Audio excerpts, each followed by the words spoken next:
Good morning students and friends. हम ICAI के study material से CA फाउंडेशन का चैप्टर 1 रीड कर रहे थे, समझ रहे थे। चैप्टर 1 में हम पेज नंबर 19 पे थे, यहाँ तक हमने पढ़ लिया है और अब तक 6 वीडियो मैंने अपलोड कर दिए हैं। अगर आपने नहीं देखे हैं तो आप जाके इनको देख लें ताकि आपके जो नेक्स्ट जो टॉपिक है वो समझ में आ जाए। और अगर आपने चैनल को सब्सक्राइब नहीं किया है तो प्लीज़ सब्सक्राइब कर लें ताकि जब भी अगला वीडियो आएगा तो आप उसका नोटिफिकेशन टाइम पे ले पाएंगे।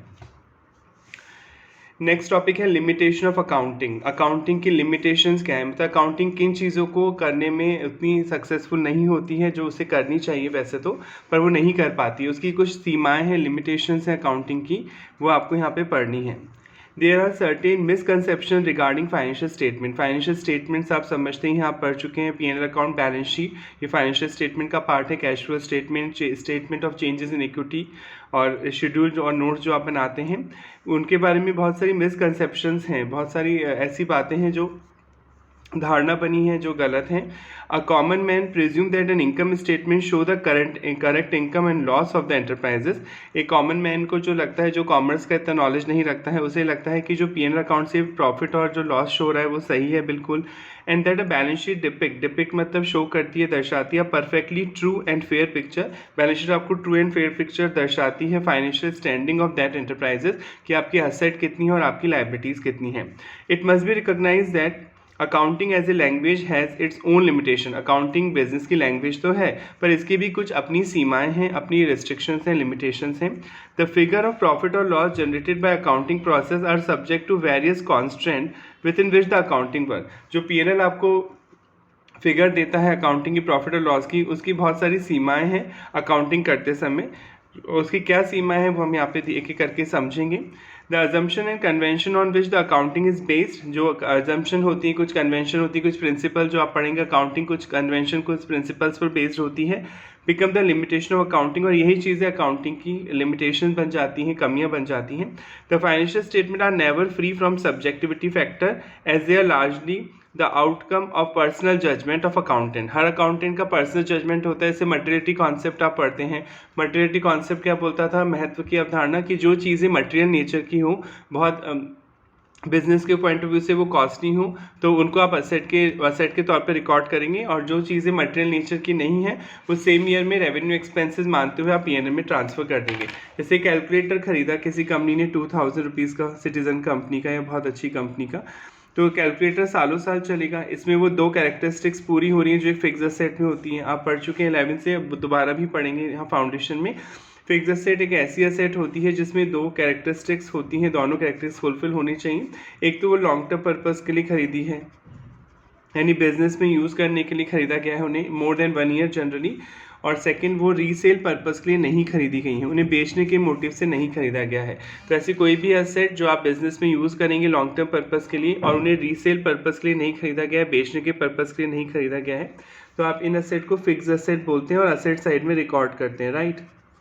अब क्वेश्चन उठता है, ये कैलकुलेटर दोनों कंडीशन पूरी कर रहा है। एक तो लॉन्ग टर्म पर्पस के लिए खरीदा गया है, हम बेचने के मोटिव से नहीं खरीद रहे, दूसरी कंडीशन भी पूरी हो रही है, और अच्छी कंपनी का कैलकुलेटर सालों साल चल जाता है, तो क्या ये असेट माना जाएगा। क्वेश्चन ये उठता है, क्या ये असेट है। 2000 रुपये का कैलकुलेटर, तो यहाँ पे वो कॉन्सेप्ट आता है, वही अजम्पशन आती है, कन्वेंशन आती है मटेरियलिटी का। मटेरियलिटी कॉन्सेप्ट ये बोलता है कि जो असेट, उसी असेट को, उसी एक्सपेंस को आप असेट के तौर पे रिकॉर्ड करें। फिक्स असेट माने जो मटेरियल नेचर का है, जो इंपॉर्टेंट है आपके लिए। 2000 का खर्चा कोई बड़ा खर्चा नहीं है, तो आप अकाउंटेंट के तौर पे ये सजेशन देंगे अपनी ऑर्गेनाइजेशन को कि ये एक्सपेंस मटेरियल नेचर का नहीं है, इससे फिक्स असेट के तौर पे रिकॉर्ड नहीं होगा, ये सेम ईयर में P&L में रेवेन्यू एक्सपेंडिचर के तौर पे डेबिट साइड में ट्रांसफ़र कर दिया जाएगा। प्रिंटिंग एंड स्टेशनरी के नाम से आप इसे लिख सकते हैं P&L के डेबिट में।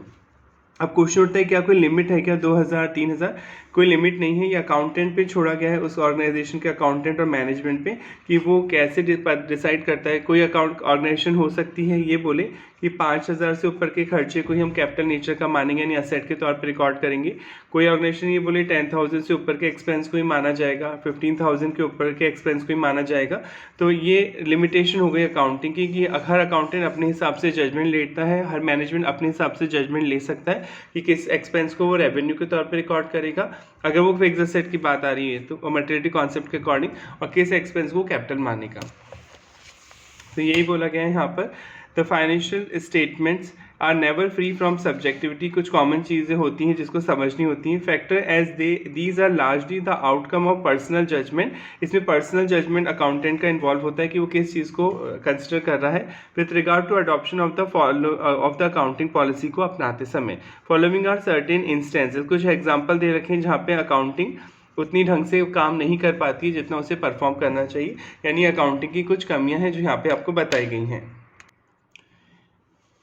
यहाँ पे फर्स्ट एग्जांपल हम पढ़ते हैं, the factors which may be relevant in assessing the worth of the enterprises, कुछ फैक्टर्स होते हैं जो किसी ऑर्गेनाइजेशन की वैल्यू निकालते समय कंसिडर किए जाते हैं, वो इंपॉर्टेंट होते हैं। Don't find place in accounts, पर उन्हें अकाउंट्स में जगह नहीं मिलती है, उन्हें अकाउंट्स में रिकॉर्ड नहीं किया जाता है। As they can not be measure in terms of money, आप पढ़ चुके हैं अकाउंटिंग केवल उन्हीं चीज़ों की जाती है जिन्हें मनी में मेजर किया जा सकता है। जिस चीज़ को आप मनी में नाप ही नहीं सकते, मेजर नहीं कर सकते, आप उसकी वैल्यूएशन नहीं कर सकते, उसे अकाउंट में रिकॉर्ड नहीं किया जाता है। जैसे फॉर एग्जांपल कोई एम्प्लॉय है, ये बहुत ऑनेस्ट है, आपकी कंपनी में ऑनेस्ट है और बहुत साल से आपकी कंपनी में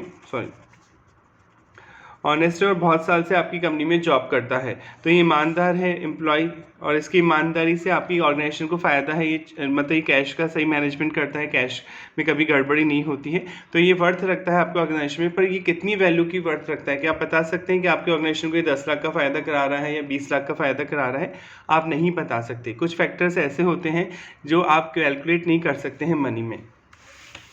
the balance sheet can not reflect the value of certain factor, balance sheet कई चीज़ों की वैल्यू नहीं बता सकती है, लाइक लॉयल्टी, ईमानदारी, skill of personal which may be the most valuable asset होते हैं किसी भी एंटरप्राइजेस के इन दीज डेज, क्योंकि आज के दिन में प्राइवेटाइजेशन है, बहुत सारा ऑप्शन है, कोई भी एम्प्लॉय थोड़े से पैसे के लिए जॉब चेंज कर सकता है, पर कोई एम्प्लॉय है जो जॉब चेंज नहीं कर रहा है, वो टैलेंटेड भी है और आपके ऑर्गेनाइजेशन में मन लगा के मेहनत कर रहा है, तो आप इन चीज़ों को जज नहीं कर सकते, वैल्यूएशन नहीं कर सकते। Second, balance sheet shows the position of the business on the day of its preparation, आप पढ़ चुके हैं बैलेंस शीट केवल एक दिन की इन्फॉर्मेशन बताती है, जिस दिन आप प्रिपेयर कर रहे हैं। आज 18 फरवरी, आप 18 फरवरी को बैलेंस शीट बना रहे हैं, यानी आप अपनी असेट और लायबिलिटी को रिकॉर्ड कर रहे हैं, लायबिलिटीज़ को, असेट को, तो एक दिन की इन्फॉर्मेशन देती है balance sheet, and not on the future date, future date की कोई इन्फॉर्मेशन नहीं देती है। While the user of account are interested in knowing the position of the business in near future, पर जब आपकी कंपनी में कोई इन्वेस्ट कर रहा होता है, आपकी कंपनी पैसा लगा रहा होता है, तो वो ये जानना चाहता है फ्यूचर में क्या पोजीशन होगी। आज की पोजीशन तो चलो पता है, क्योंकि अकाउंटिंग पास्ट पर बेस्ड होती है, यानी जो चीज़ें इंकर्ड हो गई हैं उन्हें आप रिकॉर्ड करते हैं, किसी को सैलरी दी, असेट खरीदी, लायबिलिटी का पेमेंट किया, etcetera.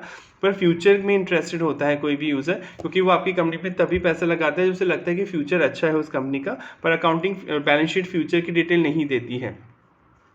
Knowing the position of business near future also in long run and not for the past date, तो ये कमी है, अकाउंटिंग फ्यूचर की डिटेल नहीं बता पाती है।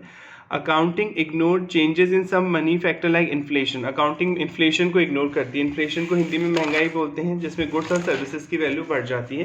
जैसे बिल्डिंग, आपकी कंपनी, कोई कंपनी है, उसने बिल्डिंग परचेज करी थी आज से 60 ईयर अगो, 60 साल पहले की बात हो रही है, 10 लाख की, या लैंड मान लीजिए, इसको अपन लैंड बिल्डिंग मान लेते हैं, बिल्डिंग है 10 लाख की परचेज की थी। जब आप बैलेंस शीट दिखाएंगे आज इस बिल्डिंग की, बिल्डिंग और लैंड, बिल्डिंग लैंड पे बनी होगी जनरली आपकी, ठीक है, लैंड पे बनती है बिल्डिंग, तो बिल्डिंग की वैल्यू आज इन्फ्लेशन की वजह से, आज ये बिल्डिंग अगर आप बेचने जाएंगे तो ये 50 करोड़ की हो गई। 60 साल पहले कितने की खरीदी थी आपने ये बिल्डिंग? 10 लाख की, और आज ये बिल्डिंग 50 करोड़ की हो चुकी है। अब आप सोचेंगे सर बिल्डिंग तो बहुत पुरानी हो गई होगी, उसकी वैल्यू बढ़ी कैसे? जब बिल्डिंग की वैल्यू नहीं बढ़ी है, ये लैंड की वैल्यू बढ़ी है। ये तो आप समझते हैं बिल्डिंग लैंड पे ही बनी होती है, तो लैंड का एप्रिसिएशन होता है, लैंड की वैल्यू बढ़ती है। बिल्डिंग तो चलो आप डेप्रिसिएशन लगा लगा के उसकी वैल्यू घटाते जाते हैं, क्योंकि फिक्स एसेट है बिल्डिंग, और जब आप इसे यूज़ करेंगे तो थोड़ा टूट फूट होगा, बिल्डिंग कमज़ोर होगी, पुरानी होगी, तो धीरे धीरे इसकी वैल्यू आप डेप्रिसिएशन लगा के डाउन करते रहते हैं। पर लैंड की वैल्यू तो डाउन नहीं होती है, लैंड तो एक नेचुरल रिसोर्स है, और लैंड ही एक ऐसी फिक्स एसेट है जिस पे डेप्रिसिएशन नहीं लगता है, क्योंकि ह्यूमन मेड नहीं है, ये मैन मेड नहीं है, ये नेचर ने बनाई है, और इसमें कोई डेप्रिसिएशन चार्ज नहीं होता है, बल्कि लैंड की वैल्यू तो अकॉर्डिंग टू टाइम बढ़ती ही है। तो अकाउंट्स में जब आप इसको दिखाएंगे तो ये इन्फ्लेशन वैल्यू बढ़ी, इन्फ्लेशन की महंगाई की वजह से हर चीज़ महंगी होती है, तो लैंड की वैल्यू भी इंक्रीज़ हुई। तो क्या बैलेंस शीट में 50 करोड़ की दिखाएंगे क्या आज ये बिल्डिंग की वैल्यू? नहीं दिखाएंगे, क्योंकि अकाउंटिंग क्या बोलती है कि हिस्टोरिकल कॉस्ट पे दिखाओ, हिस्टोरिकल मतलब जिस वैल्यू पे आपने वो खरीदी है उसी वैल्यू पे आप रिकॉर्ड करते हैं, मार्केट वैल्यू से कोई मतलब नहीं होता है। तो ये भी अकाउंटिंग का एक अकाउंटिंग की लिमिटेशन है कि जो आज की वैल्यू है प्रेजेंट वैल्यू को बैलेंस शीट शो नहीं करती है। बैलेंस शीट हिस्टोरिकल कॉस्ट पे बेस्ड होती है, यानी पास्ट कॉस्ट पे जिस वैल्यू पे आपने वो असेट खरीदी वो उसी वैल्यू को शो करती है।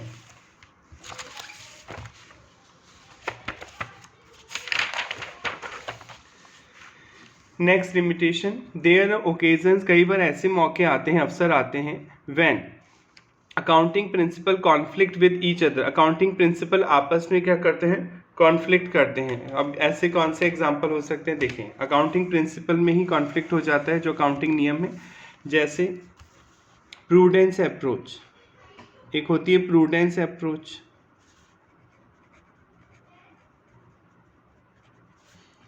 और एक होता है एक्रूअल कॉन्सेप्ट, ड्यू सिस्टम जिसे आप बोलते हैं, राइट।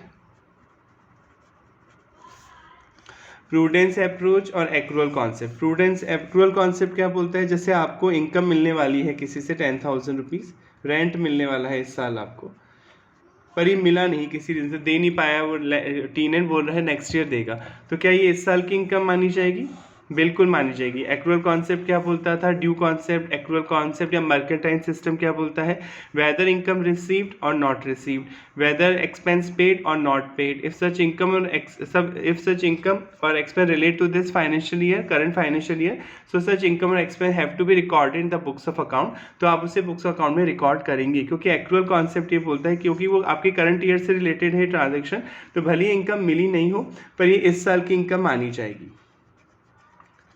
ठीक है।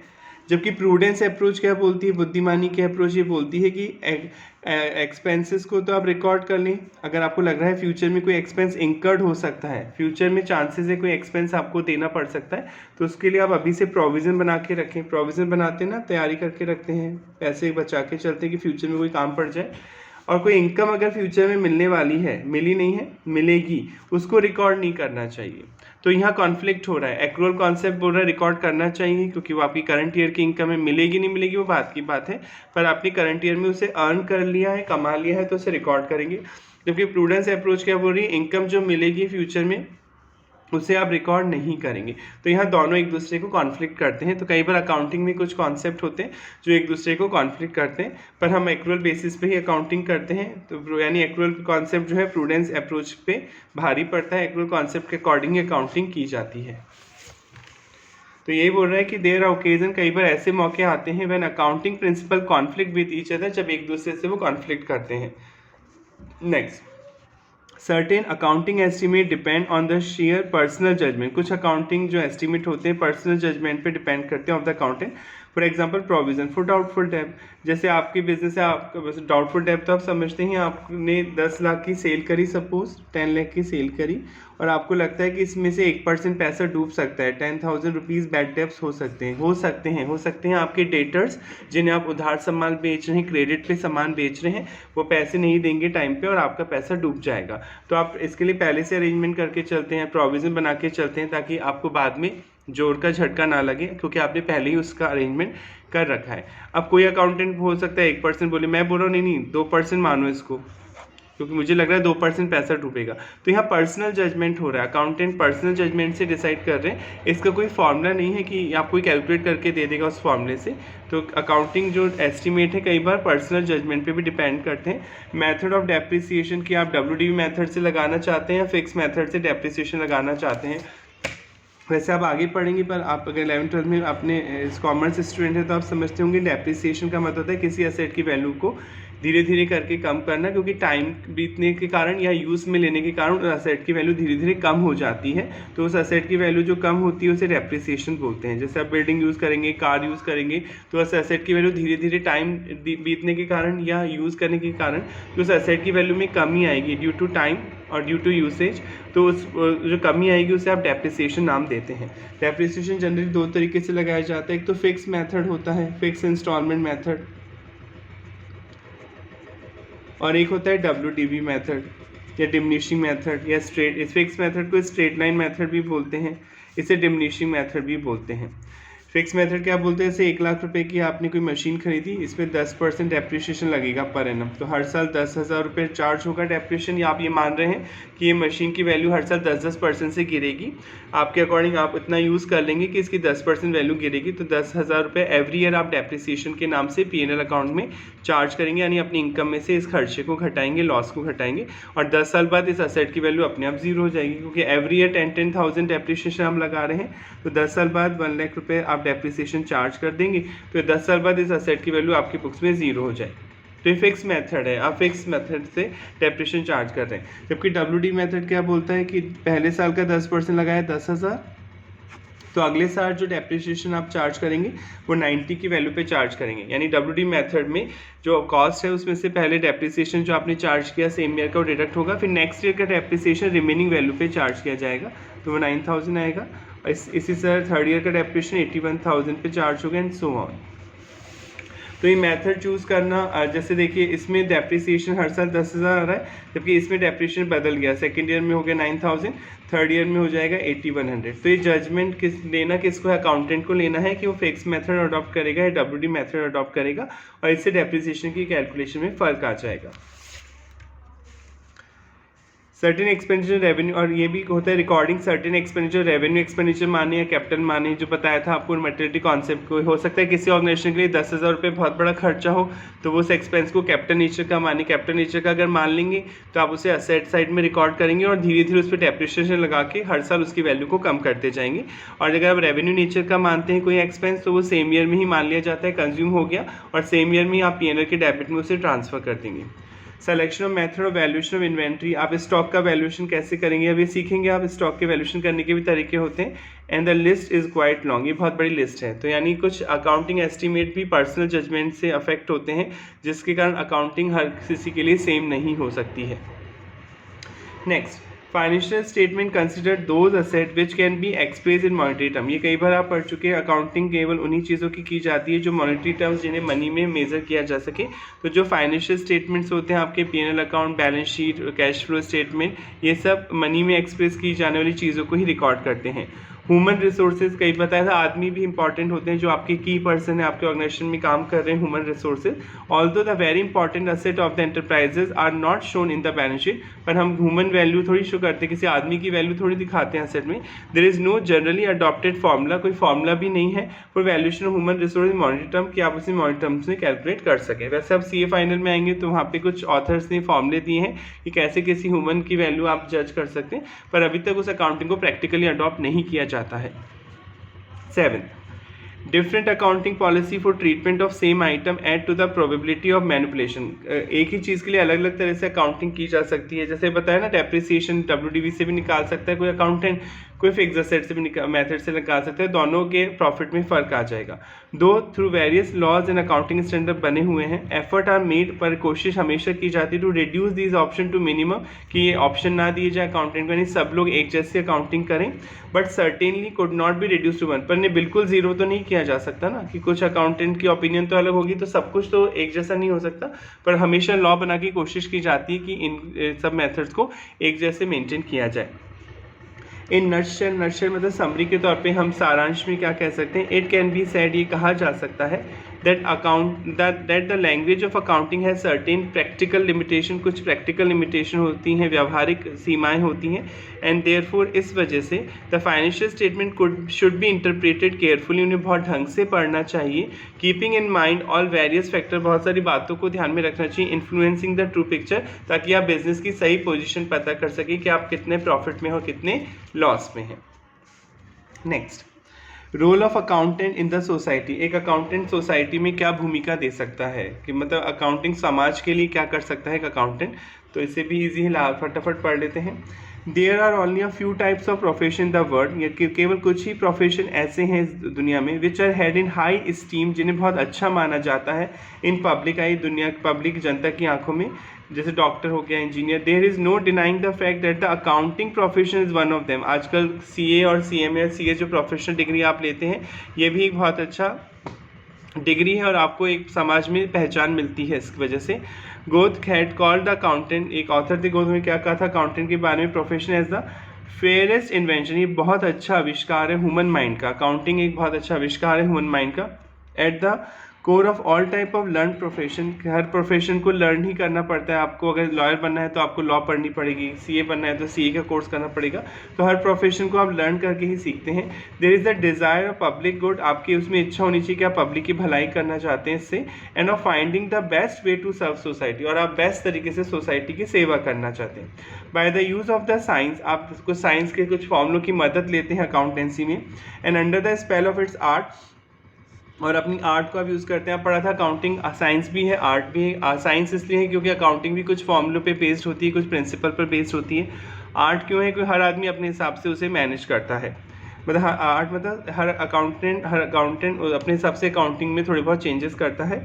A dynamic pattern which assist business and planning, जिससे बिजनेस को मदद मिलती है। Planning its future is woven by accountant, बुनता है। वुवन मतलब अकाउंटेंट बिजनेस के फ्यूचर को बुनता है। Out of the inert mass of non speaking silent figure, चुपचाप। अकाउंटेंट कोई बोलते थोड़ी है, वो तो फिगर अपनी बैलेंस शीट वगैरह से प्रिपेयर करते हैं।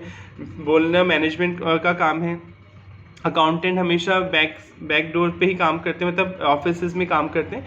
फ्रंट डोर पे आके डायरेक्टली कभी डील नहीं करते, साइलेंटली काम करते रहते हैं। बिजनेस के फ्यूचर को प्लानिंग करने में हेल्प करते रहते हैं। This is what make their profession an instrument of socio economic change and welfare of the society. इस तरह से अकाउंटेंट एक प्रोफेशन है जो सोसाइटी के वेलफेयर के लिए काम करता है।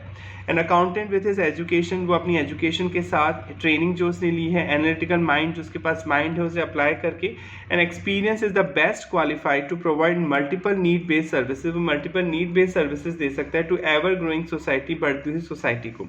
The accountant of today can do full justice, वो पूरा न्याय कर सकता है। Not only to matters relating to taxation, केवल टैक्सेशन में, कॉस्टिंग में, मैनेजमेंट अकाउंटिंग में, फाइनेंशियल लेआउट में, कंपनी लेजिस्लेशन, कंपनी लॉ में एंड प्रोसीजर प्रक्रिया में, बट दे कैन डेल्व मतलब बहुत डीप में जाके कोई काम करना, delve deep into the field relating to financial policy बना सकता है वो, नीतियाँ, बजट बना सकता है। बजटरी पॉलिसी मतलब फ्यूचर में क्या क्या एक्सपेंसेस इंकर्ड हो सकते हैं, बजट उसे बोलते हैं।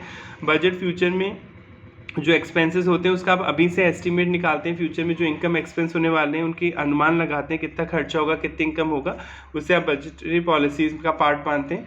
एंड इवन इकोनॉमिक प्रिंसिपल बनाने में मदद करता है। The area of activities which can be undertaken by accountant is not limited. Accountant बहुत जगह रोल प्ले कर सकता है, तो हर एरिया को लिमिटेड नहीं है, यानी अनलिमिटेड अकाउंटेंट बहुत जगह काम कर सकता है। उसकी एक्टिविटीज़ को आप लिमिटेड नहीं कर सकते। But it can also cover many additional facets, बहुत से एक्स्ट्रा पहलुओं पे भी वो ध्यान देता है। फैसेट मतलब पहलू, एडिशनल बातों पे भी वो कंसिडर करता है। एरिया ऑफ सर्विस, ये इंपॉर्टेंट है। एक अकाउंटेंट किन किन सर्विसेज को देता है प्रैक्टिकली आज के टाइम में। The practice of accountancy has cross is usual domain of preparation of financial statement. आप आजकल जो अकाउंटेंसी की प्रैक्टिस है वो केवल फाइनेंशियल स्टेटमेंट प्रिपरेशन से रिलेटेड नहीं है। Interpretation of such statement, audit thereof. Accountant are presently taking active role, आजकल अकाउंटेंट एक्टिव रोल निभाते हैं कंपनी लॉ में and other corporate legislation matter, in taxation laws matter. यानी आजकल law का भी काम संभालते हैं अकाउंटेंट। नहीं कि आप सीए हैं तो आप केवल अकाउंटिंग करेंगे, कॉस्टिंग करेंगे, आप लॉ में भी एक्सपर्टाइज होते हैं, इसलिए आपको लॉ भी पढ़ाई जाती है ताकि आप लॉ में भी कंपनी की मदद कर सकें, बोथ डायरेक्ट इनडायरेक्ट टैक्स में and in general management policy problem. Some of the services rendered by accountant to the society are mention below. इसमें आए एक taxation law matter, both direct and indirect. तो वैसे आप सी इंटर में पढ़ेंगे, पर फिर अब वर्ड आ गया है तो समझ लें। टैक्स दो तरह का होता है, एक तो डायरेक्ट नेचर का होता है और एक इनडायरेक्ट नेचर का। डायरेक्ट टैक्स और इनडायरेक्ट टैक्स।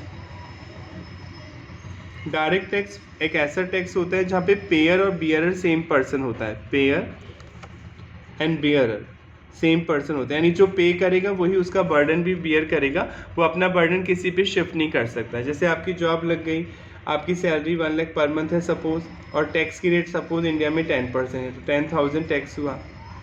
तो ये 10,000 रुपीज़ का टैक्स आप ही तो देंगे ना, ये थोड़ी आपके मम्मी देंगी, पापा देंगे, आप अपना बर्डन किसी फ्रेंड पे डाल दें। आपको ही पे करना है, आप ही पे करेंगे इस टैक्स को, और बियर भी आप करेंगे। आप इसका बर्डन किसी पे शिफ्ट नहीं कर सकते। तो ये डायरेक्ट टैक्स हुआ। इसका एग्जाम्पल है इनकम टैक्स। इनकम टैक्स एक डायरेक्ट टैक्स है जिसमें पेयर बियरर सेम पर्सन है। इसका अपोजिट है इनडायरेक्ट टैक्स। इनडायरेक्ट टैक्स में पेयर बियरर डिफरेंट पर्सन होते हैं, जैसे GST, goods and services tax. ये गुड्स पे लगता है, आप सेल करते हैं कोई प्रोडक्ट अपने कस्टमर को, गुड्स एंड सर्विसेज देते हैं, तो इस पर गुड्स एंड सर्विसेज टैक्स लगता है। जैसे आप बिजनेसमैन हैं, आपने 10 लाख का 1 लाख का सामान किसी को बेचा सपोज, जीएसटी की रेट है 10%, तो 1 लाख तो गुड्स की वैल्यू है प्लस 10,000 जीएसटी बिल आप मार्केट में देखते ही होंगे, जीएसटी 10,000, टोटल आप कस्टमर से कलेक्ट करेंगे 1,10,000। एक तो 1 लाख तो गुड्स की वैल्यू कलेक्ट करेंगे जो आप गुड्स बेच रहे हैं वो, प्लस 10,000 जीएसटी के नाम से 10% टैक्स कलेक्ट करेंगे, 1,10,000 आएगा। ये किससे कलेक्ट करा आपने? कस्टमर से। कस्टमर से 1,10,000 रुपये लेंगे। अब जो आपके पास 1,10,000 रुपये है उसमें से 10,000 आप गवर्नमेंट को ट्रांसफ़र कर देंगे, यानी अपनी जेब से नहीं दे रहे, कस्टमर से लेके ही तो दे रहे हैं। तो पेयर और बियर डिफरेंट पर्सन हुआ ना। पे कौन कर रहा है जीएसटी? बिजनेसमैन। बर्डन कौन बियर कर रहा है? कस्टमर। यानी देना बिजनेसमैन को था पर उसने वो आपसे लिया पहले टैक्स का पैसा, और ये लीगल है, ऐसा वो कर सकते हैं, और बर्डन किस पे डाल दिया? सॉरी, बर्डन कस्टमर पे डाल दिया और गवर्नमेंट को पे कर दिया।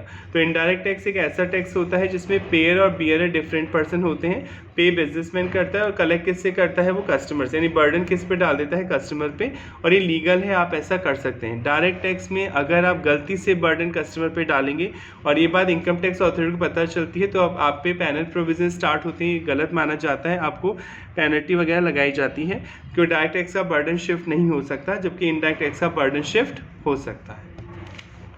वैसे आप सी इंटर में, बीकॉम में आप जब आएंगे सेकेंड ईयर में तो टैक्स पढ़ेंगे ढंग से। Maintenance of books account, accounting का अकाउंटेंट क्या काम करते हैं? एक तो मेंटेनेंस बुक्स अकाउंट तो रखते ही आप ताकि आप अपने डे टू डे के जो ट्रांजेक्शन कर रहे हैं, रेंट दे रहे हैं, सैलरी दे रहे हैं, अपनी इलेक्ट्रिसिटी बिल दे रहे हैं, उनकी अकाउंटिंग आपकी करना होगा, तभी आप प्रॉफिट और लॉस निकाल पाएंगे। An accountant is able to maintain a systematic record of financial transaction, जो जिनमें मनी इन्वॉल्व है उन फाइनेंशियल ट्रांजेक्शन को आप रिकॉर्ड करते हैं, in order to establish the net result, ताकि आप नेट रिजल्ट निकाल सकें, transaction enter into during a period, जो उस पीरियड में आपने किए, and to state the financial position, आप फाइनेंशियल पोजीशन बता सकें, फाइनेंशियल पोजीशन में असेट कितनी है, लायबिलिटीज़ कितनी है, of the concern as at a particular date, एक पर्टिकुलर डेट पे। For the fulfillment of the twin objective of ascertaining the profit, earn or loss suffered and financial position, आपको एक तो ट्विन ऑब्जेक्टिव, दो उद्देश्य पूरे करने होते हैं अकाउंटेंट को। एक तो ये बताना होता है कि प्रॉफिट और लॉस कितना हुआ, और फाइनेंशियल पोजीशन क्या है बिजनेस, यानी असेट कितनी है हमारे पास जो हमारे पोजीशन में, और लायबिलिटीज़ कितनी है जो हमें पे करनी है, financial position. It is necessary that all transaction B recorded in a systematic manner, आपको एक तरीके से रिकॉर्ड करने होते हैं। ये थोड़ी आज एंट्री कर ली, फिर 10 दिन बाद कर रहे हैं, फिर 15 दिन बाद कर रहे हैं, ऐसा नहीं, डे टू डे करना होगा। Which can be done only by an accountant, जो केवल एक अकाउंटेंट ही कर सकता है। Proper maintenance of books of account assist management, ये मैनेजमेंट की मदद करती है अकाउंटिंग इन प्लानिंग करने में, डिसीजन लेने में और कंट्रोलिंग करने में, कि अगर खर्चा कहीं ज़्यादा हो रहा है तो उसे कंट्रोल किया जाए या फिर पता किया जाए ऐसा क्यों हो रहा है। तो पहला एरिया तो हो गया कि आप बुक्स ऑफ अकाउंट मेंटेन करने में मदद करते हैं ऑर्गेनाइजेशंस की। स्टैट्यूटरी ऑडिट, ऑडिट का मतलब तो समझते ही हैं आप, सुना होगा आपने ऑडिट, सीए का मेन काम ऑडिट ही है। ऑडिट का मतलब होता है कि independent examination books of account. Independent मतलब कोई थर्ड पार्टी आपकी बुक्स ऑफ अकाउंट, जो आप डे टू डे के रिकॉर्ड मेंटेन कर रहे हैं, बुक्स ऑफ अकाउंट्स, जिससे आपने अपना प्रॉफिट और लॉस निकाला कि आपकी भाई इतना एक्सपेंस हुआ, इतनी इनकम हुई, आपकी इतनी असेट है, इतनी लायबिलिटी है, तो उन बुक्स ऑफ अकाउंट को एक थर्ड पर्सन आके सर्टिफाई करता है, एक थर्ड पर्सन सर्टिफाई करके जाता है कि आपने जो बुक्स अकाउंट मेंटेन की हैं वो ट्रू एंड फेयर है, उनमें कोई गड़बड़ी नहीं है, और गड़बड़ी है तो वो लिख के जाएगा, क्लॉज डालेगा कि भैया आपने ये गलती की, इन्हें सुधारिए, तो इसे ऑडिट बोलते हैं।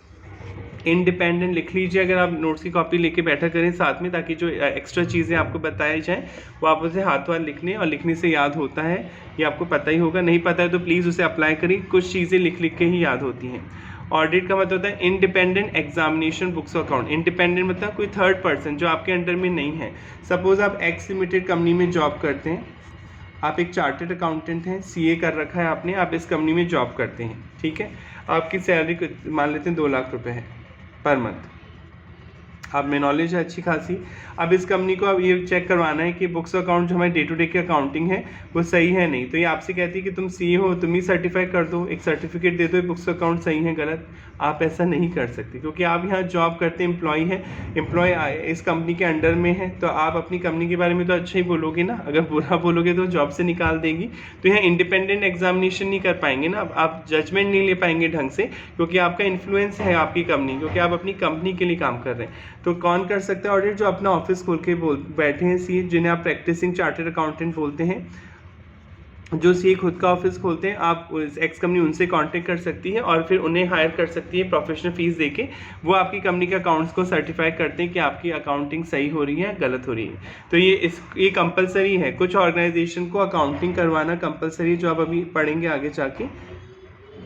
कुछ ऑर्गेनाइजेशन जैसे कंपनी है लिमिट, जो कंपनी चाहे प्राइवेट कंपनी चाहे लिमिटेड कंपनी हो, कंपनी को ऑडिट करवानी पड़ेगी, चाहे लॉस में हो चाहे प्रॉफिट में हो। तो ये स्टैट्यूटरी ऑडिट होती है। स्टैट्यूटरी मतलब कंपलसरी, जो लॉ के कहने पे करवाई जाती है। कंपनी लॉ बोल रहा है या कोई भी एक्ट बोल रहा है, उसके कहने पे कोई ऑडिट करवा रहे हैं आप किसी चार्टर्ड अकाउंटेंट से या कॉस्ट अकाउंटेंट से, तो वो आपकी स्टैट्यूटरी ऑडिट होती है। एवरी लिमिटेड कंपनी पब्लिक भी हो सकती है, प्राइवेट भी, यानी पब्लिक कंपनी तो लिमिटेड लगाती है नाम के आगे, is required to appoint a chartered accountant or firm of chartered accountant. या आप किसी फर्म को भी अपॉइंट कर सकते हैं। एक से ज़्यादा पार्टनर है तो फर्म हो गई, सीए है उसमें, और अगर एक सिंगल सीए अपना ऑफिस खोल के बैठा है, उससे भी अपॉइंट कर सकते हैं। एज देयर ऑडिटर, आप अपना उसे ऑडिटर बना सकते हैं, अंकेशक बना सकते हैं। हु आर स्टैट्यूटरी रिक्वायर्ड, जो कि कानूनी तौर पे लायबल है to report each year whether in their opinion the balance sheet, की उसकी नज़र में आपकी balance sheet show a true and fair view of the state of affair on the balance sheet date, की balance sheet state of affair सही दिखा रही नहीं दिखा रही, यानी आपकी एसेट सही दिखाई जा रही है, लाइबिलिटी सही दिखाई जा रही नहीं दिखाई जा रही। And profit and loss account show a true and fair view of profit और लॉस फॉर द ईयर, यानी जो सीए है, जो स्टैट्यूटरी ऑडिटर है, वो सर्टिफाई करेगा कि आपके जो बुक्स अकाउंट है, जो बैलेंस शीट आपने बनाई है, जो प्रॉफिट एंड लॉस अकाउंट आपने बनाया है, वो ट्रू एंड फेयर व्यू दिखा रहा है नहीं दिखा रहा है। Auditing is not confined to the accounts of company, केवल कंपनी की ही ऑडिट नहीं की जाती। बहुत सी ऐसी ऑर्गेनाइजेशन है जिन्हें ऑडिट करवाना जरूरी होता है। फॉर एग्जांपल दे रखें, अदर ऑर्गेनाइजेशन में also have their accounts audited, उन्हें भी अपने अकाउंट्स को ऑडिट करवाना पड़ता है। Either because of the law so require, या तो लॉ ऐसा कह रहा है, लॉ के कहने पे कानून बना रखा है। जैसे कोऑपरेटिव सोसाइटी, सहकारी समिति है, उन्हें इनकम टैक्स के अकॉर्डिंग ऑडिट करानी ही पड़ती है। इनकम टैक्स में भी ऑडिट की एक लिमिट है कि अगर आपका टर्नओवर सेल एक लिमिट से ज़्यादा होती है तो आपको ऑडिट करानी होगी, भले ही आप सिंगल बिजनेस कर रहे हैं तब भी। और because of the proprietary wisely reason, या ऑडिट कराना किसी कानून के अकॉर्डिंग तो जरूरी नहीं है, पर जो प्रोप्राइटर से मालिक को ऐसा लग रहा है कि मुझे ऑडिट करवानी चाहिए क्योंकि कल को कुछ गड़बड़ी होगी मेरे बिजनेस में, तो मुझे पता होना चाहिए कि क्या गड़बड़ी हो रही है, तो मालिक अपनी बुद्धि से भी अपने वाइजली डिसीजन लेके भी करा सकता है। So for example, partnership of individual trader. Internal audit, ये एम्प्लॉय भी कर सकता है, इसके लिए कोई एक्स्ट्रा ऑडिट की जरूरत नहीं है। इंटरनल ऑडिट की बात की जा रही है। इंटरनल ऑडिट मतलब आपकी कंपनी में प्रोसेसेस होते हैं कि भाई ये काम ऐसे होगा। किसी भी ऑर्गेनाइजेशन में एक प्रोसेस बना होता है कि ये काम इस तरीके से किया जाएगा, ये काम इस तरीके से किया जाएगा। और हर प्रोसेस में, हर ऑर्गेनाइजेशन में सब पैसा इन्वॉल्व होता है, मनी हर जगह लगती है, पैसे के बिना चलेगी नहीं ऑर्गेनाइजेशन। तो आप अपने ही किसी, या तो बाहर के आदमी को भी रख सकते हैं, अपने ही किसी आदमी को भी कह सकते हैं कि भैया तुम इंटरनल ऑडिट करो। इंटरनल मतलब अंदर ही ऑडिट करो कि कहीं लूप होल तो नहीं है, लूप होल मतलब कमियां तो नहीं है, कोई पैसे का मिसयूज तो नहीं कर रहा, अननेसेसरी खर्चा तो नहीं हो रहा, क्योंकि जो प्रोसेस हमने बनाया है वो सही है नहीं। चेक पॉइंट्स बनाए जाएँ। चेक पॉइंट मतलब कि एक का काम दूसरा ज़रूर चेक करें, ऐसा नहीं कि मेकर और चेकर एक ही हो, मेकर और चेकर एक नहीं होना चाहिए कभी भी। जैसे मैं किसी ऑर्गेनाइजेशन में काम करता हूँ, मुझे वो 2 लाख रुपए दिए उस ऑर्गेनाइजेशन ने कि हर महीने चाय का बिल तुम्हें पे करना है, और चाय पिलवानी एम्प्लॉय को 2 लाख रुपए उसने मुझे दे दिया और चेक करना है बिल सही नहीं, यानी मेकर भी मैं हूँ, ऑर्डर भी मैं ही दे रहा हूँ चाय का, चेक भी मैं कर रहा हूँ कि बिल सही आ रहे। तो हो सकता है इसमें से 40,000 रुपये बच जाए और मैं बताऊँ ना अपनी कंपनी को, मैं ये बता दूँ कि पूरे 2 लाख ही खर्च हो गए। तो ये ऐसा हो सकता है क्योंकि मेकर चेकर एक है, जबकि मेकर चेकर अलग होना चाहिए। यानी ऑर्डर मैं दे रहा हूँ, फिर बिल आ रहे हैं, उस बिल को प्रॉपरली कोई दूसरा जना चेक करे कि हाँ इतने लोगों ने चाय पी है, सच में मंगवाई गई है, तो मेकर अलग है, चेकर अलग है, तो ऑडिट हो रही है, आपका प्रोसेस ढंग से चल रहा है। It is a management tool. Internal audit एक मैनेजमेंट का टूल है, वेयर बाय, जहाँ पर इंटरनल ऑडिटर थोरोली मतलब डीप में जाके एग्जामाइन करता है, जांच करता है अकाउंटिंग ट्रांजेक्शन की, एंड ऑल्सो द सिस्टम, जो आपने सिस्टम बना रखा है, according to which these have been recorded with a view to ensure the management that the accounts are being properly maintained। इसका मोटिव यही होता है कि अकाउंट्स आप ढंग से मेंटेन कर रहे हैं।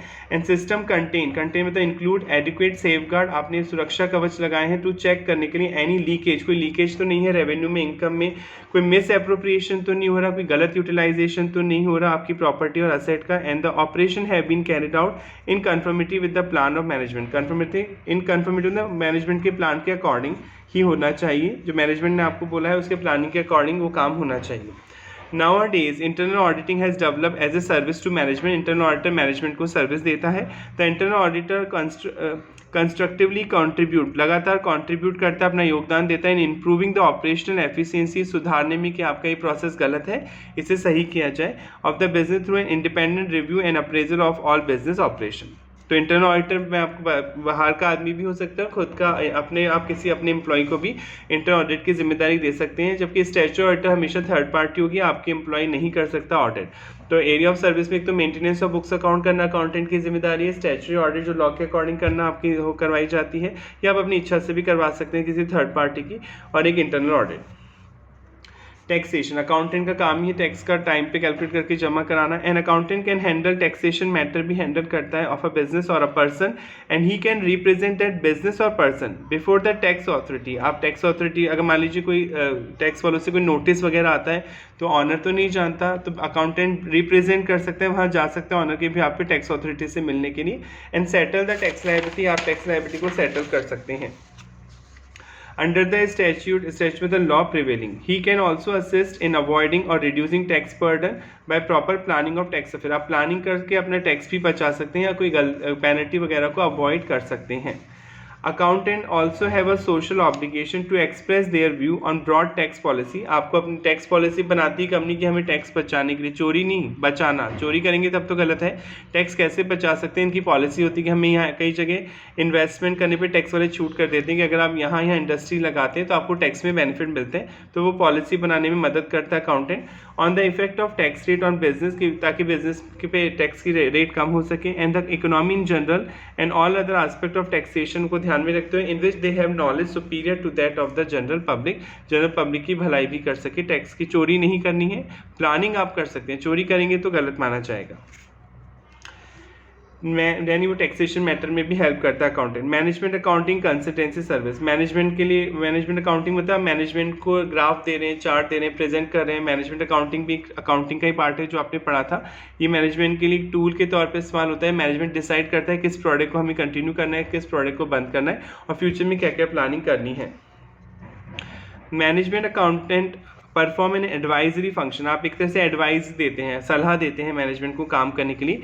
ही is largely responsible for internal reporting to the management for planning and controlling current operation, कि आप कैसे कंट्रोल कर सकते हैं, प्लानिंग कर सकते हैं अपने प्रोसेस पे, डिसीजन मेकिंग कैसे ले सकते हैं on special matter, and for formulating long range plan, और कैसे लंबे समय के लिए प्लान बना सकते हैं। His job is to collect, accountant की जॉब क्या होती है, कलेक्ट करना, एनालाइज करना, जांच करना, इंटरप्रीट निचोड़ निकालना, समरी बनाना, and present all accounting information which is useful to the management, जो मैनेजमेंट के लिए ज़रूरी है। Accountant provides management consultancy services आप देते हैं in the area of management information system MIS, expenditure control and evaluation of appraisal technique, की कैसे अप्रेजल किया जाए, पैसा बढ़ाया जाए, फॉर न्यू इन्वेस्टमेंट कैसे किया जाए, डाइवेस्टमेंट मतलब बेच देना, आप अपना अगर प्रॉफिट में नहीं चल रहा है तो आप अपना बिजनेस डाइवेस्टमेंट भी कर सकते हैं, बेच भी सकते हैं, सेल भी कर सकते हैं। Working capital management, working capital तो आप समझते हैं डे टू डे के लिए जो पैसा बिजनेस में रोक के रखा जाता है डे टू डे काम करने के लिए, उसको वर्किंग कैपिटल बोलते हैं। तो वर्किंग कैपिटल कितनी होनी चाहिए मैनेज करना, कॉर्पोरेट प्लानिंग करना कि हमें कंपनी को किस तरह आगे ले जाना, ये सब मैनेजमेंट अकाउंटिंग कंसल्टेंसी सर्विस भी देता है एक accountant.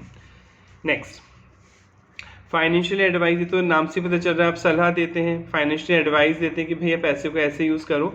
Many people need help and guidance in planning their personal financial affair, कई लोगों को ज़रूरत होती है कि जब वो अपने पैसे को यूज़ करें तो किस तरह से यूज़ कर सकें ताकि वो उसका मैक्सिमम बेनिफिट ले पाएँ। An accountant who know about finance, एक अकाउंटेंट जो फाइनेंस के बारे में जानता है, पैसे के बारे में समझता है, टैक्सेशन के बारे में समझता है, and family problems is well place to give such advice, वो आपको एक सही सलाह दे सकता है। Some of the area in which an accountant can render financial advice are, in areas में एक अकाउंटेंट आपकी हेल्प कर सकता है। इन्वेस्टमेंट करने में आप हेल्प कर सकते हैं, उन्हें अपने इन्वेस्टर्स को आप बता सकते हैं कि ये कंपनी अच्छी प्रॉफिट में, तो आप वहाँ इन्वेस्ट कर सकते हैं। An accountant can explain the significance of the formidable मतलब हार्ड, बहुत हार्ड या कॉम्प्लेक्स कोई डॉक्यूमेंट है उसको समझने में मदद कर सकता है अपनी शेयर होल्डर की, receive from companies, and help in making decision relating to the investment, और मदद कर सकता है शेयर होल्डर की। जैसे आपकी कंपनी के शेयर होल्डर किसी दूसरी कंपनी में इन्वेस्ट करने के बारे में सोच रहे हैं, तो आप उस कंपनी के डॉक्यूमेंट को, जो बहुत कॉम्प्लेक्स डॉक्यूमेंट है, बैलेंस शीट, अकाउंट्स वगैरह को एनालाइज करके आप अपने शेयर होल्डर को सलाह दे सकते हैं कि उस कंपनी के शेयर में इन्वेस्ट किया जाए या नहीं किया जाए, तो इन्वेस्टमेंट की सलाह दे सकते हैं। इंश्योरेंस पॉलिसियाँ भी ले सकते हैं ताकि बिजनेस को कोई लॉस हो तो बचाया जा सके। An accountant can provide information to his client on various insurance policy and help in choosing appropriate policy की कौन सी पॉलिसी सही रहेगी लेने के लिए। बिजनेस एक्सपेंशन, आप अपने बिजनेस को किस तरह से बढ़ा सकते हैं ये भी एक अकाउंटेंट बता सकता है। As business grow in size, जब बिजनेस बढ़ता है साइज में, complexity and merger are being consider, तो कॉम्प्लेक्सिटी बढ़ती है, बिजनेस बड़ा बिजनेस है मैनेज करना मुश्किल होगा। मर्जर करा जाए, मर्जर मतलब मर्जर का मतलब होता है एक कंपनी जब दूसरी कंपनी को अपने अंदर मर्ज कर लेती है, एक्वायर कर लेती है, क्या हमें वो करना चाहिए। Accountant are in forefront in interpreting account, forefront मतलब ये आगे की लड़ाई लड़ते हैं, फ्रंट में आके लड़ाई लड़ते हैं। अकाउंटेंट इंटरप्रेट करना, अकाउंट्स को इंटरप्रेट मतलब सही एनालिसिस करना कि वो जिस कंपनी को आप मर्ज करने जा रहे हैं, अपने अंदर मिलाने चाह रहे हैं, वो प्रॉफिट में है, लॉस है।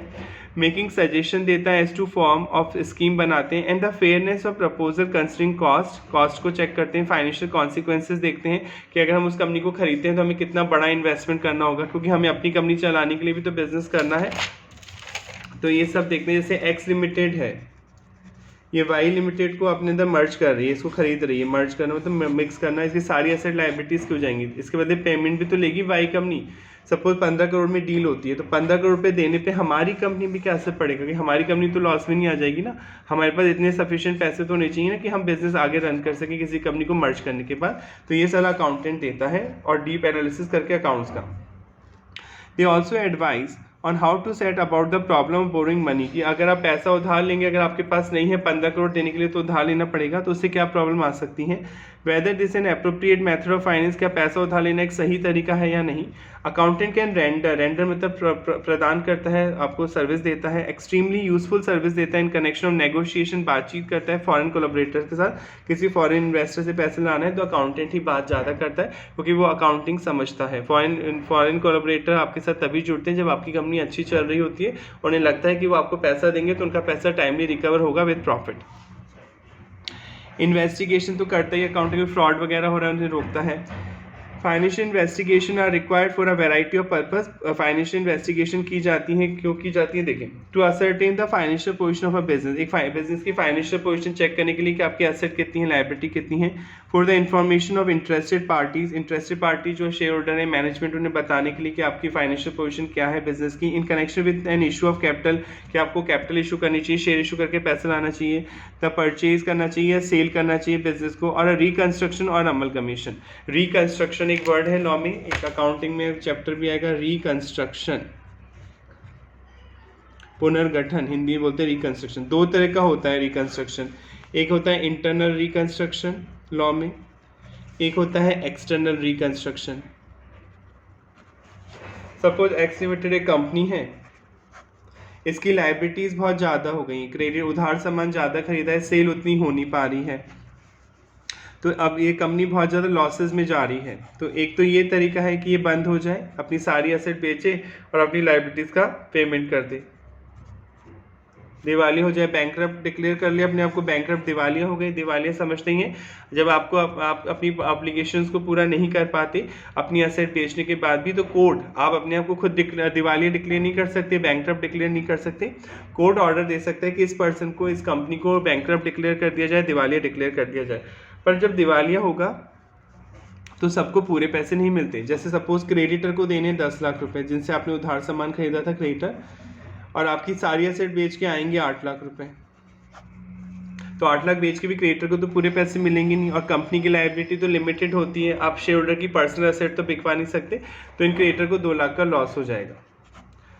पर कंपनी के पास एक और ऑप्शन होता है, वो इन क्रिएटर से रिक्वेस्ट कर सकती है, देखिए अभी हम फाइनेंशियल क्राइसिस में हैं, पर हमारी फ्यूचर प्लानिंग ये है, वो मीटिंग बुला सकती है, उन्हें अपनी फ्यूचर प्लानिंग समझा सकती है, और आपको हम 2-3 अभी हमें 1 या 2 साल का टाइम दीजिए, हम आपका जो पैसा है वो आपको वापस कर देंगे। तो इनसे टाइम पीरियड मांग सकती है, या इनसे कह सकती है कि प्लीज़ आप अपनी जो लायबिलिटी है 10 लाख लेने हैं, आप 3 लाख रुपये छोड़ दीजिए, बाकी हम आपको धीरे धीरे करके इंस्टॉलमेंट में चुका देंगे। इससे क्या होगा, कंपनी बंद नहीं होगी और कंपनी चलती भी रहेगी, और क्रिएटर का थोड़ा थोड़ा पैसा भी मिलता रहेगा, और फ्यूचर में अगर अच्छी ग्रोथ करती है तो क्रिएटर को फ़ायदा हो सकता है। तो ये इंटरनल रिकंस्ट्रक्शन है, यानी इंटरनल रिकंस्ट्रक्शन में कंपनी पूरी कोशिश करती है अपने आप को बचाने में। वो मैनेजमेंट एक पॉलिसी बनाती है, क्रिएटर से बातचीत करती है, नेगोशिएशन चलते हैं डिवेंचर होल्डर से, बैंक से लोन रखा है तो बैंकों से, और वो उनसे कोशिश करते हैं कि थोड़ा थोड़ा वो अपना लोन माफ़ कर दें ताकि कंपनी बंद ना हो, चलती रहे। तो ये इंटरनल रिकंस्ट्रक्शन, कंपनी खुद कोशिश कर रही है बचने की।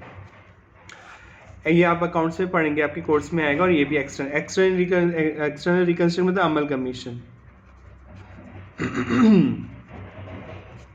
जब कंपनी खुद नहीं बच पाती है तो कोई कंपनी इसे एक्वायर कर लेती है। वाई लिमिटेड ने इसे ऑफर दिया कि मैं तुम्हें खरीद दूंगा 5 करोड़ में। तो जब एक कंपनी दूसरी कंपनी में मर्ज होती है तो इसे अमलगमीशन बोलते हैं लॉ की लैंग्वेज में। अमलगमीशन वर्ड तब जब भी आए तो आपके माइंड में क्लियर होना चाहिए कि ये दो कंपनियों की बात हो रही है। तो जब कोई कंपनी दूसरी कंपनी को एक्वायर करती है, मर्ज होती है, तो ये अमलगमीशन कहलाता है। ये एक्सटर्नल रिकंस्ट्रक्शन, कंपनी बच नहीं पाई, उसे दूसरी कंपनी ने एक्वायर कर लिया ऑफर देकर, तो खुद बचने की कोशिश करती है तो इंटरनल रिकंस्ट्रक्शन। कंपनी को कोई दूसरी कंपनी एक्वायर करती है तो इसे बोलते हैं अमलगमेशन। ये होता है एक्सटर्नल रिकंस्ट्रक्शन। अब जब एक फर्म, मान लीजिए एक पार्टनरशिप फर्म है एक्स एंड कंपनी, इसे जेड लिमिटेड कंपनी परचेज कर रही है, तो सर अब इसे क्या बोलेंगे? कंपनी, एक फर्म कंपनी को खरीद सकती है, कंपनी फर्म को खरीद सकती है, एक फर्म सोल प्रोप्राइटर का बिजनेस खरीद सकती है, सोल प्रोप्राइटर फर्म को खरीद सकता है, तो सर उसको क्या बोलते हैं? इसे हम बोलते हैं acquisition of business. Acquisition of business, ये भी आपके अकाउंट्स में पढ़ेंगे आप। यानी फर्क समझ में आ गया। अमलगमीशन भी एक्विजिशन बिजनेस का ही पार्ट, यानी इसी के अंदर है। पर अमलगमीशन वर्ड प्योरली कब यूज होगा? जब एक कंपनी दूसरी कंपनी को खरीदेगी तो अमलगमीशन वर्ड यूज होगा। पर अगर कोई कंपनी किसी फर्म को खरीद रही है, कोई फर्म किसी कंपनी को खरीद रही है, या कोई इंडिविजुअल किसी फर्म को खरीद रहा है, कोई फर्म इंडिविजुअल का बिजनेस खरीद रही है, तो ये ब्रॉड टर्म है, इसे एक्विजिशन बिजनेस बोलते हैं। एक्विजिशन बिजनेस एक ब्रॉड टर्म है, इसमें सभी प्रोसेस इंक्लूड हैं। पर अमलगमीशन वर्ड जब आएगा स्पेसिफिकली तो आपके माइंड में क्लियर होना चाहिए कंपनी की बात की जा रही है। तो अकाउंटेंट यहाँ पे आपको सलाह दे सकता है कि रिकंस्ट्रक्शन कैसे किया जाए, इंटरनल किया जाए या एक्सटर्नल किया जाए। To help the management to decide whether it's cheaper to manufacture an article or buy out। Management को आप ये सलाह दे सकते हैं कि बनाने में सस्ता पड़ेगा सामान, या हमें बना बनाए खरीदना चाहिए। तो ये सलाह आप ही देंगे। अगर बनाना प्रॉफिट है तो बनाइए फिर बेचिए, अगर बना बनाए खरीदने में फायदा है तो बना बनाए खरीदिए।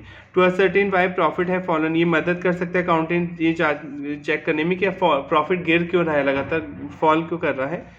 To achieve greater efficiency management की हेल्प कर सकता है उसे अपनी एफिशिएंसी को यूज़ करने में। To ascertain whether fraud has occurred, ये चेक करने में कोई फ्रॉड तो नहीं हो, धोखा तो नहीं दे रहा, कोई आपके पैसे का मिसयूज तो नहीं कर रहा आपके बिजनेस में। एंड इफ सो, ऐसे इट्स नेचर, उसका पता करना। Extend and to make suggestion, वो सुधार करने का सजेशन दे सकता है। Which will help to prevent a recurrence, ताकि ये चीज़ दोबारा नहीं हो। रिकरेंस मतलब दोबारा नहीं होना चाहिए। अगर फ्रॉड आप पहले ही पता कर लेते हैं तो वो दोबारा नहीं होगा। To value business and share in private companies, value करना किसी बिजनेस में, अगर आप पैसा लगा रहे हैं तो उसकी वैल्यूएशन में हेल्प करना कि कितना पैसा देना चाहिए। अगर आप किसी प्राइवेट कंपनी के शेयर खरीद रहे हैं तो उनका वैल्यूएशन करने में हेल्प करता है। For purpose of purchase, sale, estate duty कितनी होगी, स्टैम्प ड्यूटी और वेल्थ टैक्स कितना लगेगा। ये तो क्या बंद हो गया। पहले अगर वेल्थ टैक्स लगता था, अगर 30 लाख से ज़्यादा की एसेट रखती थी कोई कंपनी तो उसे 1% से 30 लाख से ऊपर, जैसे 1 करोड़ की एसेट है उस कंपनी के पास तो 1 करोड़ में से 30 लाख लेस हो जाएंगे। 70 लाख पे 1% वेल्थ टैक्स भी देना पड़ता था, क्योंकि अमीर है वो कंपनी, वेल्थ अच्छी है उसके पास, वेल्थ मतलब असेट। पर अब ये बंद हो चुका है इंडिया में। For such problem requiring financial investigation, जरूरी है इन प्रॉब्लम को सुधारने के लिए। यू नीड एन अकाउंटेंट, इसके लिए आपको एक अकाउंटेंट की जरूरत पड़ती है। हिज टास्क, उसका काम होता है एज एन इंडिपेंडेंट प्रोफेशनल, कि वो बिना दबाव में आए हुए, इंडिपेंडेंट मतलब जो किसी के अंडर में काम नहीं कर रहा। To establish the fact fairly, सही तरीके से वो बताएगा आपको clearly, for the benefit of those who have to make decision, जिनके बेस पे डिसीजन लिया जाता है। एंड टू गिव एडवाइस, सलाह दी जाती है in many areas in which he has competence, जहाँ उसकी योग्यता और एक्सपीरियंस है। यानी वो अपनी योग्यता, कॉम्पिटेंस और एक्सपीरियंस को इस्तेमाल करके आपको सलाह देता है कि आप अपने बिजनेस को कैसे चलाएं। पेंशन स्कीम भी बनाने में मदद करता है अकाउंटेंट की। किस पेंशन स्कीम तो आप समझते हैं, जब आदमी रिटायर्ड हो जाता है आफ्टर 60 तो उसे हर महीने एक पेंशन का अमाउंट दिया जाता है, तो डिसाइड करने में मदद कर सकता है। Specialist advice from actuaries, actuaries एक कोर्स होता है, ये वैल्यूएशन करते हैं। एक्चुअरीज का नाम सुना होगा। एक्चुअरी वैल्यूएशन एक कोर्स है, ये काफ़ी कॉम्प्लेक्स कोर्स है, मैथ्स काफ़ी हाई लेवल की आती है। जनरली आईआईटी होल्डर या मैथ्स ग्रेजुएट इसे करते हैं। ऐसा नहीं कि आप नहीं कर सकते, करते हैं। इनका काम होता है कि किसी चीज़ का असेस करना। जैसे मान लीजिए आपने ये तो सुना होगा कि इंश्योरेंस कराया जाता है, फायर इंश्योरेंस कराया किसी कंपनी ने, एक्स लिमिटेड कंपनी, इसने फायर इंश्योरेंस कराया।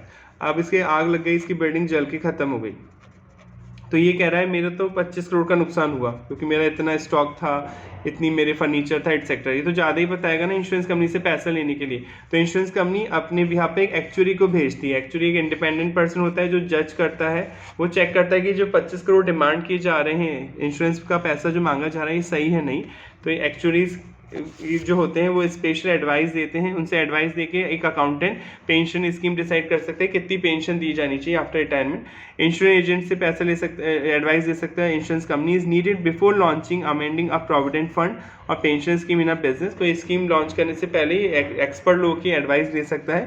प्रोविडेंट फंड पीएफ भी होता है जो आप इनकम टैक्स में पढ़ेंगे। जब आप जॉब करते हैं तो आपकी सैलरी से थोड़ा सा अमाउंट काटा जाता है एज पर रूल, और वो पीएफ प्रोविडेंट फंड के नाम से कटता है और फिर वो गवर्नमेंट सिक्योरिटीज़ में इन्वेस्ट करता है पीएफ डिपार्टमेंट, और आफ्टर 60 आप इस पैसे को यूज़ कर सकते हैं। तभी तो रिटायरमेंट पे लोग पार्टी देते हैं, एक लमसम अमाउंट मिलता है, पीएफ का पैसा मिलता है, ग्रेचुइटी मिलती है। But before making a final decision, पर कोई भी फाइनल डिसीजन लेने से पहले an accountant has to consulted, वो सलाह लेता है जो एक्सपर्ट लोग होते हैं। लेटर ऑन उसके बाद his help may be needed for managing the scheme और ऑब्टेनिंग टैक्स। उसके बाद उसका काम शुरू होता है सलाह लेने के बाद कि वो कैसे इस स्कीम को मैनेज करेगा और कैसे टैक्स में फ़ायदा ले सकता है। अदर सर्विसेज क्या देता है accounting? Secretarial work. Secretarial work वैसे कंपनी सेक्रेटरी करते हैं, पर आजकल कोई भी कर सकते हैं, इससे लॉ की नॉलेज है नहीं। आप सेक्रेटरियल वर्क मतलब लॉ, डे टू डे जो लॉ है उन्हें कॉम्प्लाइंस करने में मदद कर सकते हैं ऑर्गेनाइजेशन की जहाँ आप काम करते हैं, कंपनीज, क्लब, एसोसिएशन, इंडेड। वास्तव में virtually all organisation involve secretarial work, सब जगह लॉ अप्लाई होते हैं। Accountant frequently do this work, accountant ये काम कर सकते हैं क्योंकि लॉ भी आपके कोर्स में होते हैं, आप समझते हैं। शेयर रजिस्ट्रेशन वर्क कर सकते हैं। Accountant are often use by many companies to undertake the work involve in registering share transfer new share. आप शेयर ट्रांसफर करते हैं एक पर्सन से दूसरे पर्सन के नाम है, तो इसमें अकाउंटेंट हेल्प कर सकता है रिकॉर्ड मेंटेन करने में। कंपनी फॉर्म कर सकते हैं आप, कंपनी खुलवाने में मदद कर सकते हैं लोगों की। In conjunction with legal advisers, legal adviser के साथ साथ accountant can help in formation of a company. आप कंपनी इनकॉर्पोरेट करके दे सकते हैं खोल के, और एडवाइस दे सकें against doing so. receivership, liquidation etc. An accountant has to something take receivership और liquidation समझने, वैसे ये भी अकाउंट्स में आपके आएंगे डीप में, सी इंटर में। एक वर्ड होता है लिक्विडेटर, लिक्विडेशन मतलब एक कंपनी लीगली तौर पे वाइंड अप हो रही है, वाइंडिंग अप मतलब बंद हो रही है। कोर्ट के थ्रू होता है ये प्रोसेस। जब कंपनी वाइंडिंग अप में जाती है कोई सी भी, तो उसकी सारी एसेट बेची जाएंगी और उसकी सारी लाइबिलिटीज़ का पेमेंट किया जाएगा। तो कोर्ट के थ्रू एक पर्सन अपॉइंट होता है जिसे लिक्विडेटर बोलते हैं। ये सीए भी हो सकता है या लॉ का कोई पर्सन, लिक्विडेटर। तो आप ये काम कर सकते हैं। इसके बदले रेम्युनरेशन मिलता है। लिक्विडेटर का काम होता है कि सारी एसेट बेचना सही प्राइस पे और उसकी लाइबिलिटीज़ का पेमेंट करना, और फिर रिपोर्ट कोर्ट को सबमिट करना, कि फिर वो कोर्ट को दे दी जाती है रिपोर्ट कि कंपनी को बंद करने की प्रक्रिया स्टार्ट की जाए। तो आप लिक्विडेटर भी अपॉइंट हो सकते हैं। रिसीवर भी होता है। डिवेंचर होल्डर आप समझते हैं, डिवेंचर होल्डर वैसे लोग होते हैं जिनके पास डिवेंचर होते हैं आपकी कंपनी के, और एक तरह से लोन होता है। तो डिवेंचर हमेशा सिक्योर्ड होते हैं, जनरली सिक्योर्ड डिवेंचर होते हैं। सिक्योर्ड मतलब जब कंपनी डिवेंचर इशू कर रही है, जब 10 करोड़ के डिवेंचर इशू कर रही है, तो कंपनी कोई एसेट मोर्गेज करती है, पहले सिक्योर्ड करती है और फिर वो डिवेंचर इशू किए जाते हैं। मान लीजिए कंपनी दिवालिया की कगार पे है, पैसे नहीं है, लॉस में जा रही है, तो डिवेंचर अपने बिहाफ पर एक पर्सन को अपॉइंट करते हैं जिसे रिसीवर बोला जाता है, कि ये रिसीवर जो सिक्योरिटीज़ कंपनी ने रखी थी एज ए मोर्गेज के तौर पे, गिरवी के तौर पे सिक्योर्ड करी थी डिवेंचर होल्डर के अगेंस्ट में, ये रिसीवर इन सारी एसेट को बेचेगा और डिवेंचर होल्डर का पेमेंट चुकाएगा। तो ये रिसीवर एक चार्टर्ड अकाउंटेंट भी बन सकता है। ये अकाउंट्स में आप सी इंटर में टॉपिक्स भी आएंगे इनके। An accountant has to sometime take on the onerous मतलब डिफिकल्ट ड्यूटीज़ भी लेता है liquidator when a company is being wound up. जब कंपनी बंद हो रही है तो लिक्विडेटर का काम भी आप संभाल सकते हैं। और रिसीवर भी हो सकते हैं, डिवेंचर होल्डर के बिहाफ पे उनकी प्रोटेक्ट करता है इंटरेस्ट को। Exercise a right to recover a loan on which the borrower has defaulted. Accountant is just the man for the job. He is also just the man to help you to keep insolvency away if you consult him on time. आप दिवालिया नहीं होंगे, insolvent नहीं होंगे, आप accountant से time to time मिलते रहें, टाइम टू टाइम सलाह लेते रहें, क्योंकि आपको CA, CMA, CS सलाह देते हैं कि आप ये काम करिए तो आप अपनी कंपनी को लॉस में डूबने से जाने से बचा सकते हैं। आर्बिट्रेशन का प्रोसेस कर सकता है एक चार्टर्ड अकाउंटेंट या CA, CMA।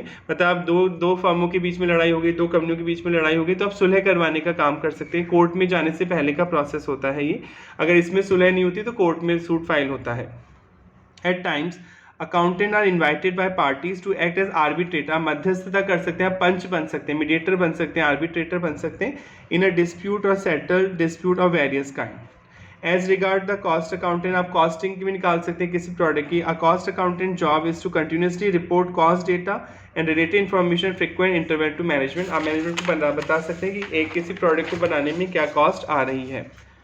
Next, accountant and information services, आप इन्फॉर्मेशन सर्विसेज दे सकते हैं। Accountant will be effective in his role if he supply the information promptly, आप सही टाइम पे दीजिए, सही and in and unambiguous language. Unambiguous language मतलब ऐसी लैंग्वेज में नहीं देनी है आपको जिससे पढ़ा नहीं जा सके, वो अनबिगुअस होनी चाहिए, मतलब क्लियर इन्फॉर्मेशन होनी चाहिए कि जो आप बताना चाह रहे हैं वो सामने वाला समझ जाए, कोई टिपिकल लैंग्वेज नहीं होनी चाहिए। He should develop a system by which there is a regular flow of information, accountant को ऐसा सिस्टम डेवलप करना पड़ता है कि आप रेगुलर इन्फॉर्मेशन देते हैं, both horizontally and vertically, horizontal vertically, नीचे से ऊपर, ऊपर से नीचे, सब लोगों को आप इन्फॉर्मेशन दे सकें। The information system should be such, information system इस तरह का होना चाहिए that comparability of financial statement possible of both business wise and year wise, कि आप जैसे आपका भी कपड़े का बिजनेस है और एक्स का भी कपड़े का बिजनेस है, आपकी कंपनी एक्स लिमिटेड है, दूसरी कंपनी वाई लिमिटेड है, दोनों कपड़े का बिजनेस करती हैं, तो कंपेयर कर सकें आप। अकाउंटेंट ऐसी इन्फॉर्मेशन दें कि हमारी कंपनी की इन्फॉर्मेशन हमारी सेम कंपनी की इन्फॉर्मेशन जो हमारी तरह का ही बिजनेस कर रही है, सेम लाइन की कंपनी है, उनसे कंपेयर हो सके, या फिर और ईयर वाइज भी कंपेयर हो सके कि हमारे 2000 में इतना प्रॉफिट था, 2002 में इतना हुआ, फिर 2004 में इतना हुआ, और क्यों हुआ, बड़ा घटा क्यों हुआ, तो ईयर वाइज भी कंपैरिजन कर सके, ये अकाउंटेंट को बताना होता है year wise, so that its benefit both the management को मिल सके, इन्वेस्टर को। Dependence on data from the computerise information system will put new responsibility, अब कंप्यूटर ही देता है ज़्यादा इन्फॉर्मेशन, सब कुछ ऑनलाइन है, तो कंप्यूटर पे डिपेंडेंसी होने से अकाउंटेंट की रिस्पॉन्सिबिलिटी ज़्यादा बढ़ गई है, but his product will command greater attention respect, पर इससे उसे ग्रेटर अटेंशन भी मिली है, अकाउंटेंट को फ़ायदा भी हुआ है और रिस्पेक्ट भी मिली है। ये जल्दी इसलिए पढ़े जा रहे हैं टॉपिक क्योंकि थ्योरी है और इसमें मेन चीज़ें आपको समझ में आ रही हैं जो बताई जा रही हैं। फिर भी बाई चांस अगर आपकी कोई प्रॉब्लम है, आपको समझ में नहीं आ रहा है, कोई टॉपिक है आपकी तरफ से स्पेसिफिकली, तो प्लीज़ आप कमेंट करके बता सकते हैं। और अगर आप वीडियो को लाइक कर रहे हैं तो प्लीज़ आप ऐसे सब्सक्राइब कर लें चैनल को, और प्लीज़ आप बताइए आप कौन से स्टेट से, कौन से शहर से पढ़ रहे हैं, ताकि मुझे आइडिया रहे कि आप मेरी क्लास अटेंड करते हैं। Thank you so much.